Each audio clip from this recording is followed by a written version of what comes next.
Surrounded by enemies and inherited loyalties, the president of the Democratic Republic of the Congo, Félix Tshisekedi, did what any smart leader would do. He built protection that couldn't be bought or swayed. But who is his enemy? And why did he need personal bodyguards in his own country? What wrong did he do that makes him a target? Let's get started.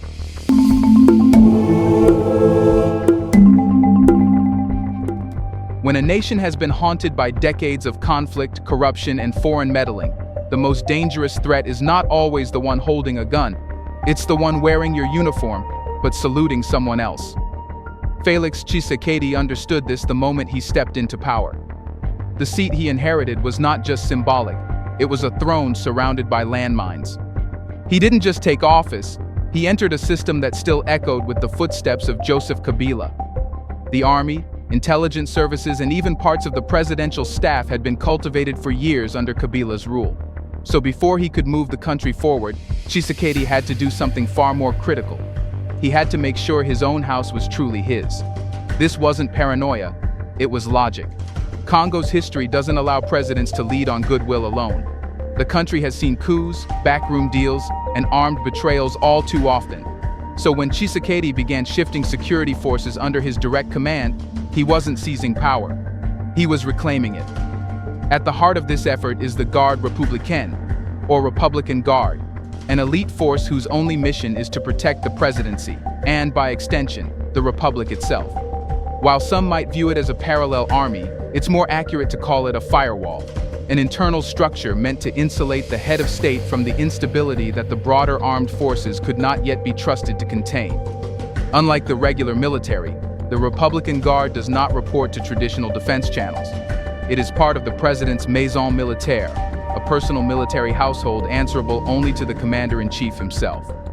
This force is not designed for mass mobilization or foreign operations. It's tailored for precision, protection, and political stability. And it works. The Republican Guard's estimated 10,000 to 15,000 troops are strategically stationed across key areas, with the heaviest presence in Kinshasa, where political disruption is most likely to spark. Unlike the FARDC, the Congolese army, the Guard receives higher salaries, better food, superior accommodation, and more consistent logistical support. These aren't just perks, they're investments. Every well-fed soldier in the Guard is a barrier against uncertainty, a stabilizer in a system too long defined by fragility. But perhaps Tshisekedi's most strategic move wasn't in the formation of the Guard, but in its leadership. In a quiet yet symbolic shift, he appointed Major General Christian Chiwewe Songesha to command the force, replacing a Kabila-era figure who had long been seen as a lingering symbol of the past. This was not just about rank, it was about signaling a new loyalty chain. Chiwewe was known not only for discipline and professionalism, but for being unshakably aligned with the current presidency. In a country where allegiances can change overnight, the value of a commander whose loyalty is rooted in principle rather than politics is immeasurable. This transition marked a turning point. For the first time in years, the presidential residence was not a contested space. It was secured. The Republican Guard wasn't just a defense mechanism anymore. It became a platform of legitimacy. Tshisekedi could now govern with confidence, knowing his life and leadership were not subject to the ambitions of rival factions and fatigues. Yet what's most misunderstood about the Republican Guard is its dual role. Yes, it protects the president, but it also protects the presidency as an institution. In Congo's context, where political transitions often come with violence, this is critical. The Guard ensures continuity. It ensures that democratic authority isn't just declared, it's defended. Of course, detractors have tried to label the Guard as a political weapon, but what these critics fail to mention is that in the absence of institutional trust, trust must be built manually, and the Guard is how Tshisekedi is building it.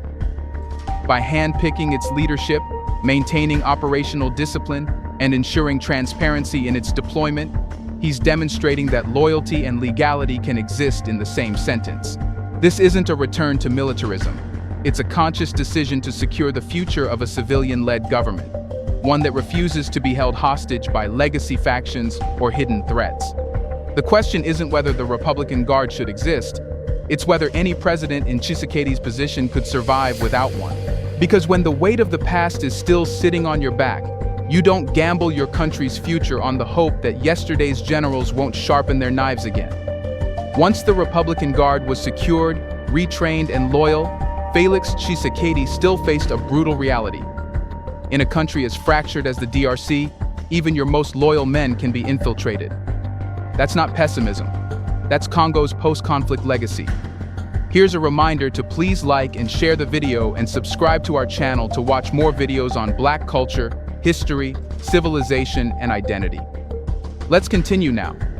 From militia-dominated provinces in the east to political chess games in Kinshasa, the president knows too well. Power is never secure. It is only managed. And in such an environment, where the threat may not wear a uniform or come through the front gate, controlling one layer of security isn't enough. You must build layers no one expects. This is precisely why foreign private security became a part of Tshisekedi's inner circle. A calculated decision, not a desperate one.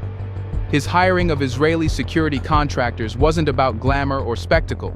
It was about crafting an uncompromised line of defense, free from internal political networks, ethnic alliances, or military hierarchies. These private agents, often seen at his side in plain but tactical gear, are not mercenaries in the traditional sense.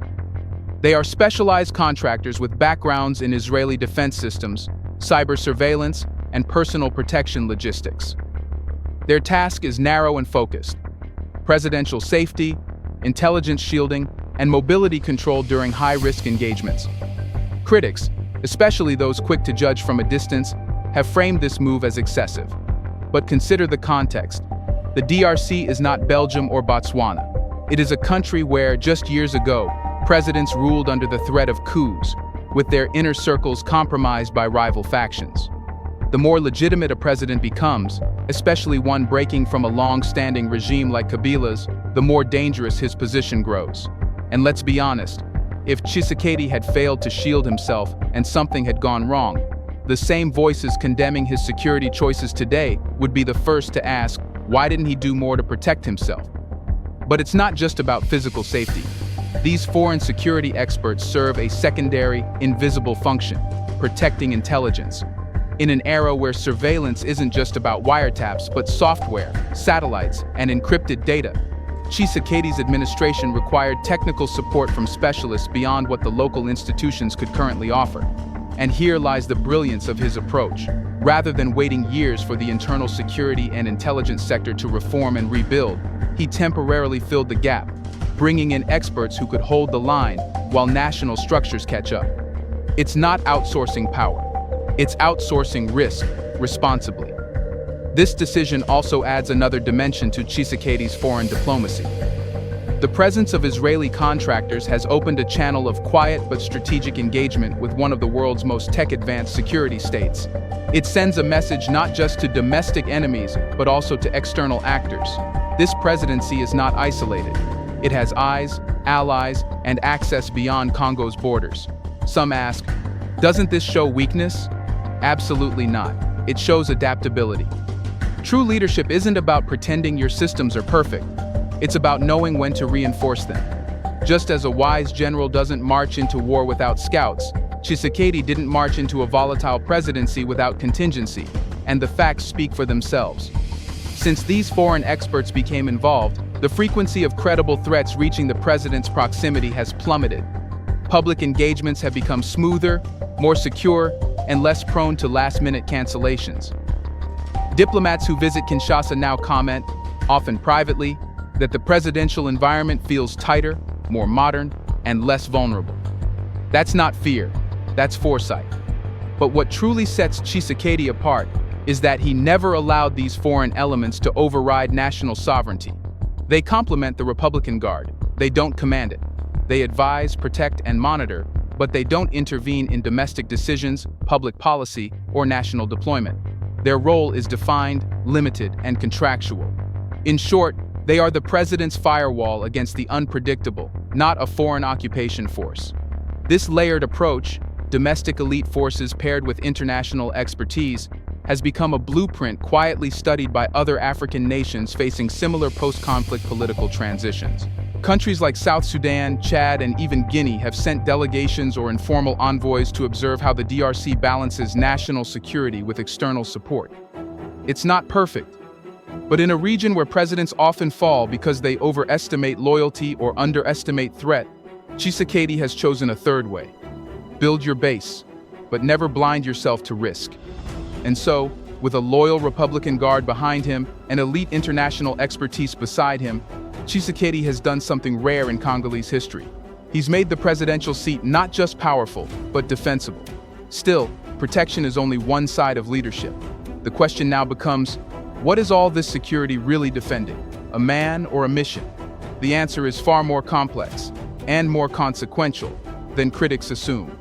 Because what lies behind the armored convoys and elite guards is not a man obsessed with personal safety, but a leader who understands that nation-building in a post-crisis state is a war on multiple fronts, and not all enemies wear uniforms.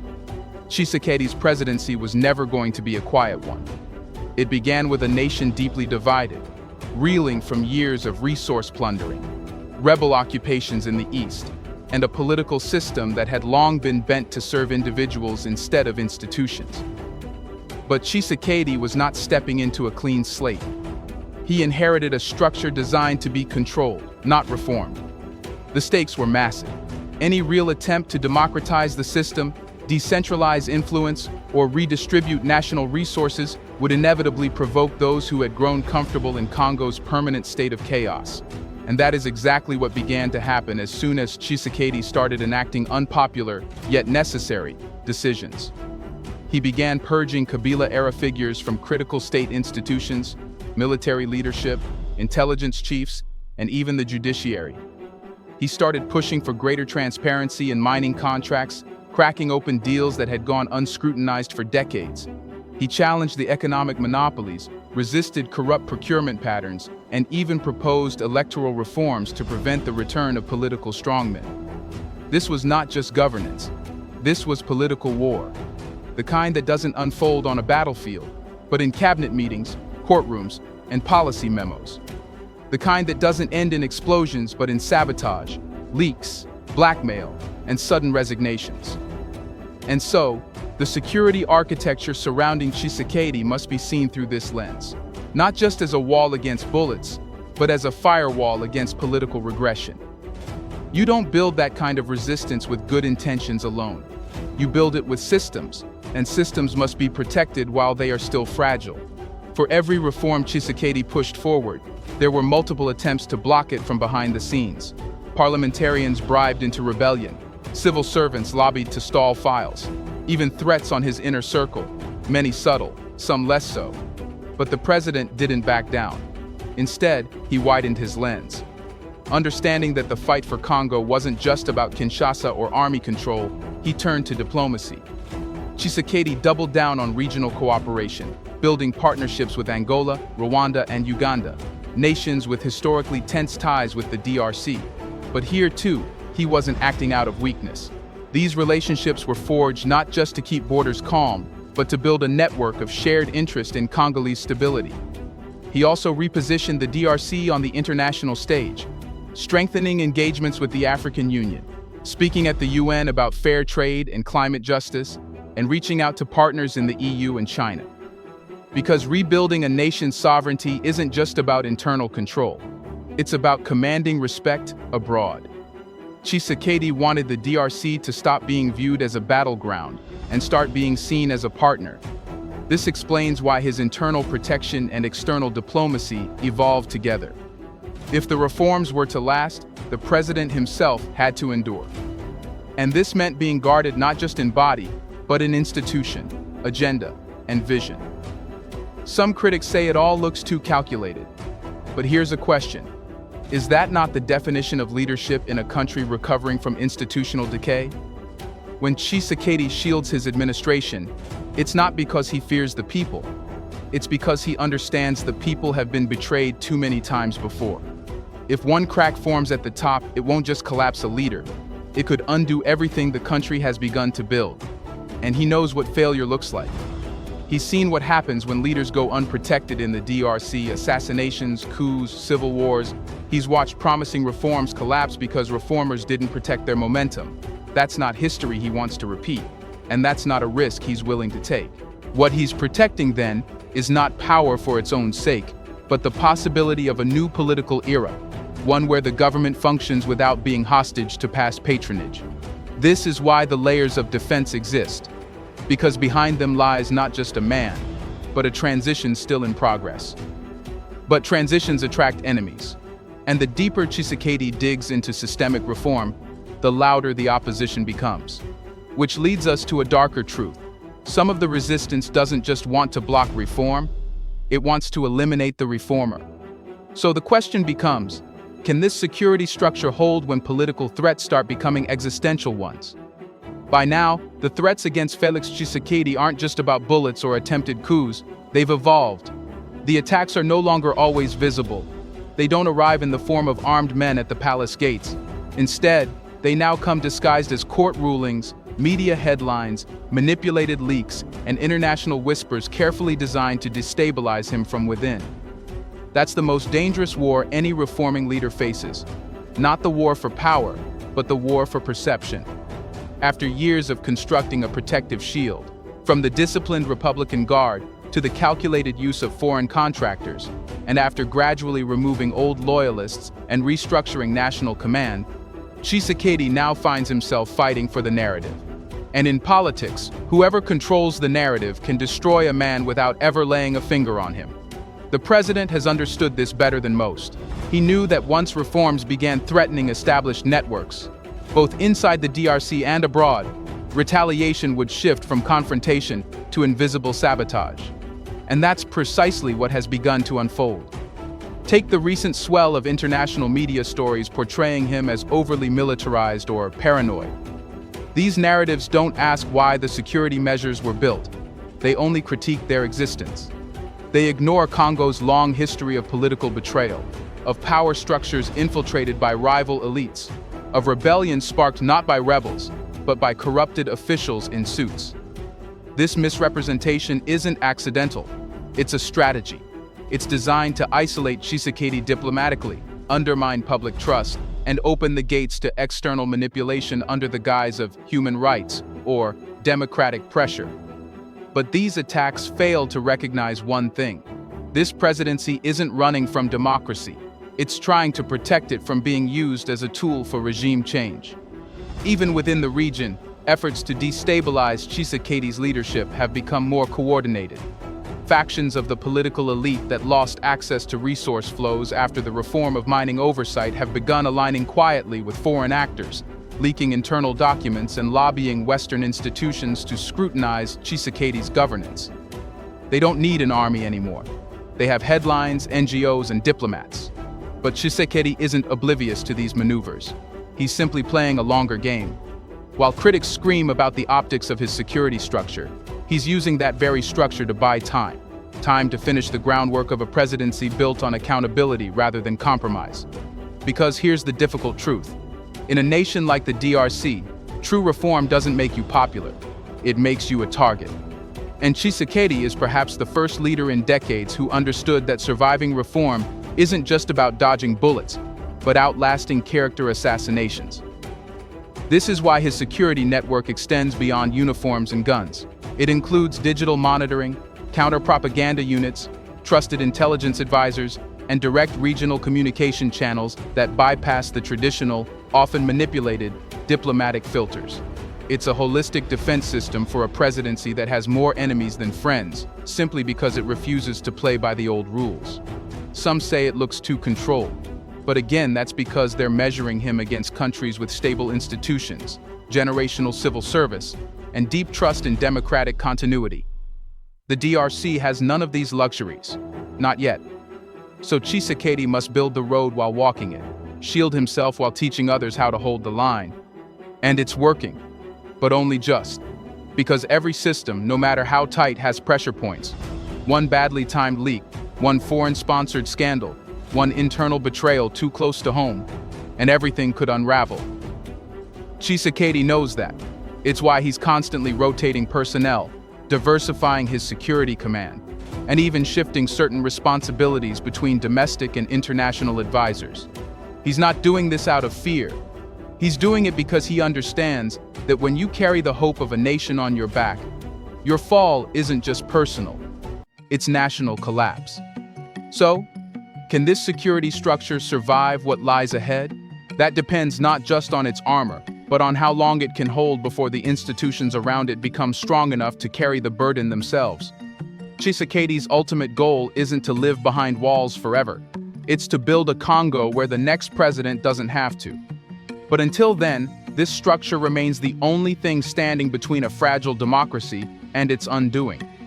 And if that feels uncomfortable to some, perhaps it's because they've never had to lead from within a lion's den, only criticize from a safe distance. Do you think enemy is one man? Is any external force involved? Let us know in the comment section. Why do the leaders who really want to change Africa become a target? Do you want to watch more videos like this one? If so, subscribe to our channel and press the bell icon next to it. We have decided to bring videos on something nobody talks about: the Black culture, civilization, history, and evidence about how glorious Blacks have been. Thanks for watching, and until the next video, stay tuned.